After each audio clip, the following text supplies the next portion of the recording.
आदिवासी विस्तार के संत दितिया बापा के स्मारक हेतु श्री राम कथा का वीरवल गांव में शुभारंभ हुआ। तान नदी के तट पर दितिया बापा स्मारक घाट में एक पुस्तकालय, एक सत्संग हॉल, एक राम कबीर कुटीर और भगवान शिव की एक भव्य प्रतिमा भी रखी जाएगी। सालों पहले आदिवासी विस्तार में रामधुन की अलग जगह कर युवाओं को नशे से दूर रखा था। हर एक खेती करे और वृक्ष बोए जैसे सूत्रों के साथ धर्मपुर के पास बने राम भक्त दितिया बापा ने एक अनोखी अलग जगाई थी।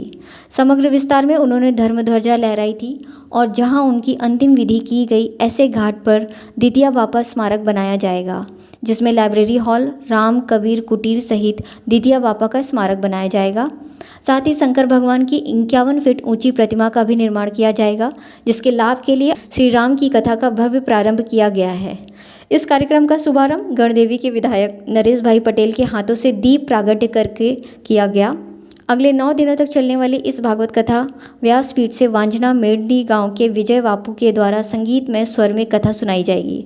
आज राम कथा के प्रारंभ में विधायक नरेश भाई पटेल ने राम भक्त दितिया बापा की दिव्यता के बारे में बताया और उनकी भक्ति कितनी उत्कृष्ट रही होगी इस बात कर, और आगे उन्होंने कहा कि स्मारक और दितिया बापा घाट का निर्माण इसलिए किया जा रहा है कि आगे आने वाली पीढ़ी दितिया बापा को जाने और उनके धार्मिक शब्दों को अपने जीवन में उतारे।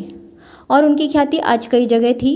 उनकी याद में जो स्मारक बन रहा है वो लोगों की जानकारी के लिए बन रहा है। उन्होंने अपनी विधायक निधि से पैसे देने का भी ऐलान किया। तान नदी के तट पर बन रहे स्मारक घाट को धर्मपुर के लिए भी आस्था का केंद्र बनाने के उद्देश्य से यहाँ निर्माण कार्य किया गया है। कथा के पहले दिन व्यासपीठ के विजय बापू ने साधु की परिभाषा दी और कहा कि साधु को सरल, सीधा, सत्य पे चलने वाला और जो मिले उसी में प्रसन्न रहना चाहिए। आज पहले दिन कार्यक्रम में हाजिरी देने गणदेवी के विधायक नरेश भाई पटेल, धर्मपुर विधायक अरविंद पटेल, मड़गट गांव के सरपंच रजनीकांत भाई पटेल, वासदा जरी गांव के सरपंच हेमंत भाई पटेल व वीरवल गांव के सरपंच प्रतीक भाई देसाई सहित अनेक गणमान्य लोग उपस्थित रहे थे। यह कथा अगले 9 दिनों तक सुबह 9 बजे से दोपहर 1 बजे तक चलेगी। साथ ही हर दिन कथा समापन के बाद महाप्रसाद का भी आयोजन होने जा रहा है। पहले दिन बड़ी संख्या में लोगों ने महाप्रसाद का लाभ लिया। खास કરીને વીરવલની જે અત્યારની યુવા ટીમ છે એને ધન્યવાદ આપું છું। 153 વર્ષ થવા જઈ રહ્યા છે।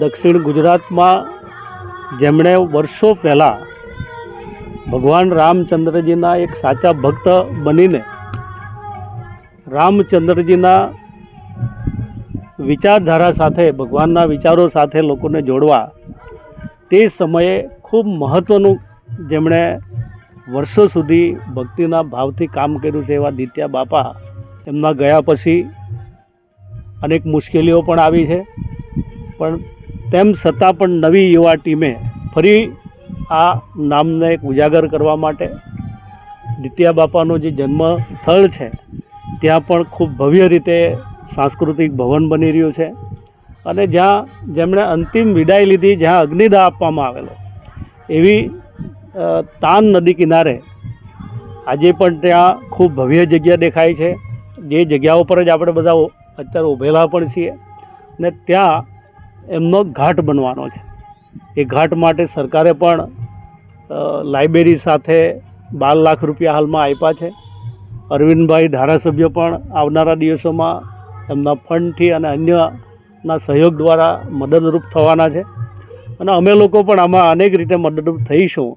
અને દિત્યા બાપા એટલે એક જે રીતે જલારામ બાપા જેમનું નામ છે એ જ પ્રકારનો એક સમગ્ર સમાજ માટે એ દિત્યા બાપા પણ એ પ્રકારની વ્યક્તિત્વ ધરાવતા હતા। પણ ધીમે ધીમે પણ અમને ચોક્કસ વિશ્વાસ છે કે દક્ષિણ ગુજરાતમાં દિત્યા બાપાનું એક પર્યટન સ્થળ પણ બનીને રહેશે અને એમાં ચોક્કસ રીતે અમે પણ સરકારમાં એ વાત લઈને જવાના છે ને આવનારા દિવસોમાં એમાં પણ અમે મદદરૂપ થઈશું।